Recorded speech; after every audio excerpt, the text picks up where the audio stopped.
Greetings, everyone. This is Professor Donna on a casual Saturday, so pardon my attire. I'm comfortable for Saturday.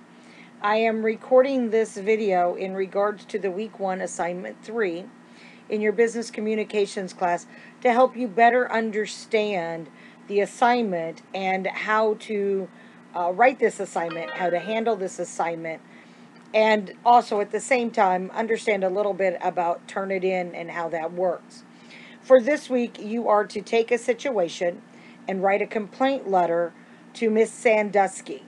Now, everybody's using the same address for Miss Sandusky, so that's going to provide a match on Turnitin. That's fine. Also, remember this is a business letter, so you want to handle or use proper business etiquette. So you might want to make sure you look up formatting for a business letter. When it comes to writing this letter, one, you should always have an introduction. That doesn't mean you introduce yourself, but you introduce the situation and create a foundation to what's going on. The next part of the assignment is about explaining what has happened, okay? And then the last part of it is telling your expectations. You always conclude a letter with expectations.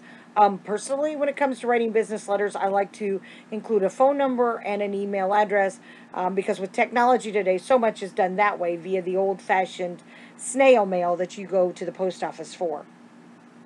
Now, when it comes to writing this letter, one of the things that I can tell you is if you use a lot of the information from the assignment and you use a lot of the direct quotes and a lot of information from that assignment, you are going to have a high Turnitin percentage. What you want to do is learn to put this into your own words. My recommendation is for you to read the scenario and then write yourself a letter. Okay, then write the letter and go back and tweak it. That way you put it in your own thoughts without quoting everything directly from the assignment. That in itself will reduce the Turnitin percentage. Now, this assignment should have a reference page. So you need to make sure it's got a reference page. If it doesn't have a reference page, this assignment will be returned to you with a 0 to be redone. Now, if you read the textbook, you'll want to include the textbook. 2, because we're copying information such as the address from the assignment, that means we need to include the web address. Our classroom is a website, just like any other website. So when you click on the Week 1 assignment, you are going to see an address, a web address. For example, I'm looking at it right now. And mine says http://myelinclassroom.com/re whatever dot next launch dot asp course equals ID. Okay, that is your web address.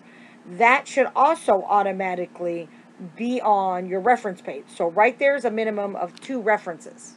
Okay, and then if you do any research on business letter formats or how to write a complaint letter, those references should also go back onto a reference page. So you want to make sure you do these things to reduce the Turnitin percentage, okay? At South, we are very much about high integrity in terms of academics, and so you need to make sure you properly cite and reference things.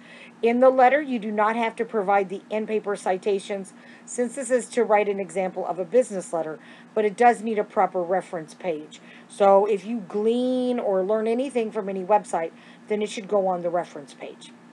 If you have any questions at all about this assignment, please let me know. Thank you.